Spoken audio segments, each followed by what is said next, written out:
Well, hello everybody. This is Belinda from Bee's Pampered Kitchen, and I just got told that I have some company coming over this evening, and I thought I would throw together a fresh tomato salsa and show you how quick and easy it is in our manual food processor.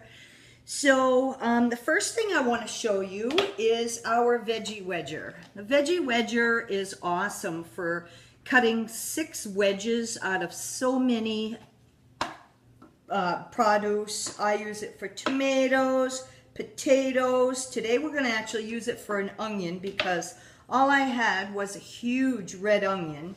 So I don't need all of this onion, so I am going to put it in my veggie wedger here and show you how simple it is. Anyway, you're going to hear my cuckoo clock in a minute, so I don't know, you might not hear it, but I'm cuckoo anyway. As you'll see, there's 2 raised edges here, and then of course you've got your handles for the veggie wedger. And you're going to actually just align this up so that these handles go down into these grooves, and you're just going to actually just go like this, wiggle it a little, pop. So I now have 6 wedges. Like I said, this was a huge onion, and I don't need that much onion in the recipe. So, but again, I use this for tomatoes, potatoes, onions, just about anything. Oranges, I love to use it for oranges. But that's the veggie wedger. And what we're going to do is we're going to be making the tomato salsa today in our manual food processor. Manual food processor, it does just that. It processes your food without electricity. So inside is a 3 level blades, and as you see, they are all on different levels. Everything is dishwasher safe except for the top.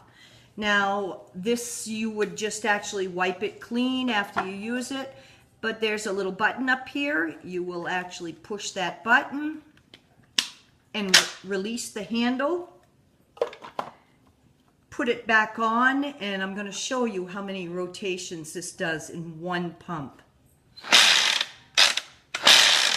So this cuts stuff up so quickly. You're going to see how fast it's going to cut up this onion. And what I'm going to do is just kind of put a couple pieces in here. And I'm using our new color-coded chef's knife. These knives, they used to be all green. We had a whole bunch of them that were all green. But if you don't have the budget to be able to purchase the professional knives, which have a lifetime warranty, these knives, I have my original green one that I've had for 7 years, I believe, and I've never had to sharpen it. So these knives are really, really good. Now, the other thing is, of course, now I have my jalapeno, and I want to tell you a little bit about jalapeno peppers. The redder they are, the hotter they are, obviously. If they have white marks in the peppers, they're a little bit older. Now, the older the pepper, the better off the pepper is. And also the interior, this membrane inside here, is the hottest part of your jalapeno pepper. So with me, I don't really particularly like my salsa real hot, but everybody else does. So I use the entire jalapeno pepper, and I'm just going to cut that up into a couple pieces here. It's going to be hot for them.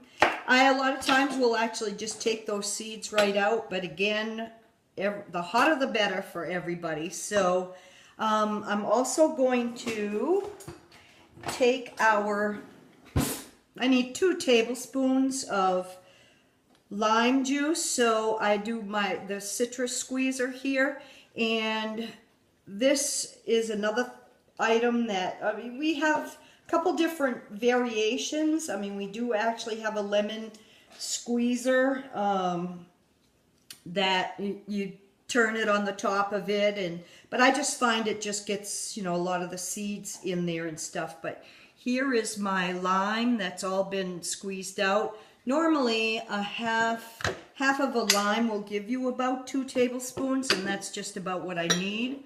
So the next thing is cilantro.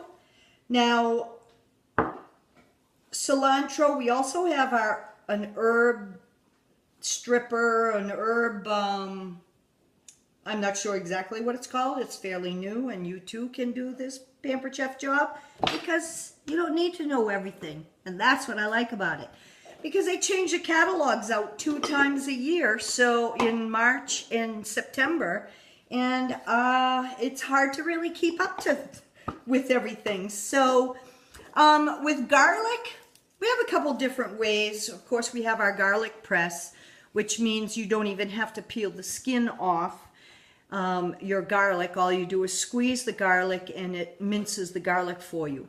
What this calls for is just whole garlic put in the manual food processor. So we have the garlic peeler here.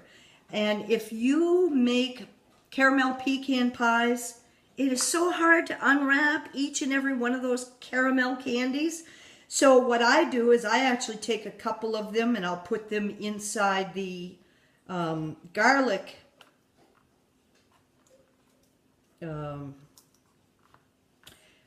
takes the skin off the garlic. Anyway, it's Sunday, so I don't have to think every day, I don't think. Anyway, so you're just going to press till you hear a pop, and then you just roll.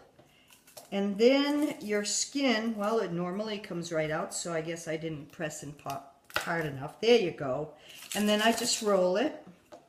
And there you go. You have your garlic. It's already all peeled and ready to be put into your recipe. Of course, whole garlic gives you a little less garlic flavor than if you would mince it. But in this particular recipe, again, it calls for, must have had some pretty tough skins on this one. There we go. It's actually not coming out, but like I said, you too can be a Pampered Chef consultant. Want to earn a couple, have a couple parties in 1 month and, you know, earn $300, $400 a month? Just message me and let me know. But again, that is our garlic peeler. Now, I am going to take my manual food processor, put the lid on. I'm right-handed, so I want to make sure you guys can see all of this. Oh, I guess I have to push it back further. Anyway, just watch. You see all the pieces in there. And now I'm going to just give it a few pumps and show you what it's done already. And now what I'm going to do is I am going to take some tomatoes that I've already cut up, and then I'm going to show you how I cut them up. I'm going to throw them in here and pump it more times till everything gets incorporated in the manual food processor. This is awesome if you know anybody that is going to have a baby, or because you can process this food. Take your food that you have, you got a toddler or something, take the food that you're having for the evening and put it in the manual food processor and process their food. It's so much better for them than buying it in the jar. And you can make this nice and creamy. Bananas, I make a lot of Frosties, freezer, you know, put a little bit of ice cream, some cream or some milk in there. Anyway, this is awesome for mamas to be. So if you know anybody that is going to have a baby, then that is a perfect product for them. Now I've got the rest of my tomatoes, and I'm putting them in my close and cut. So with the close and cut, the top and the bottom both have springs on them, so it doesn't matter. You can slam them down. It's not going to squash your products or anything because, like I said, the bottom gives at the same time as the top. Now, you can take chicken breasts that, usually you buy a chicken breast and they're really, really fat on one end and fairly thin on the other end. So you just take your chicken breast in there and you use a knife that's big enough to go through both sides, either that or a bread knife, whatever it is you have, and you cut it, and now you've got two halves of that chicken breast that are a lot closer in thickness, so they take the same amount of time to cook. Now, as you know, I mean, if you're grilling, the skinny part might be tough or a little overdone, and the fat part is just barely done. This way here, you get more even cooking. So close and cut bagels, slice your bagel in here, but I love it especially for tomatoes or grapes. Again, if you have young kids, you never, ever, ever, ever want to give them a full grape.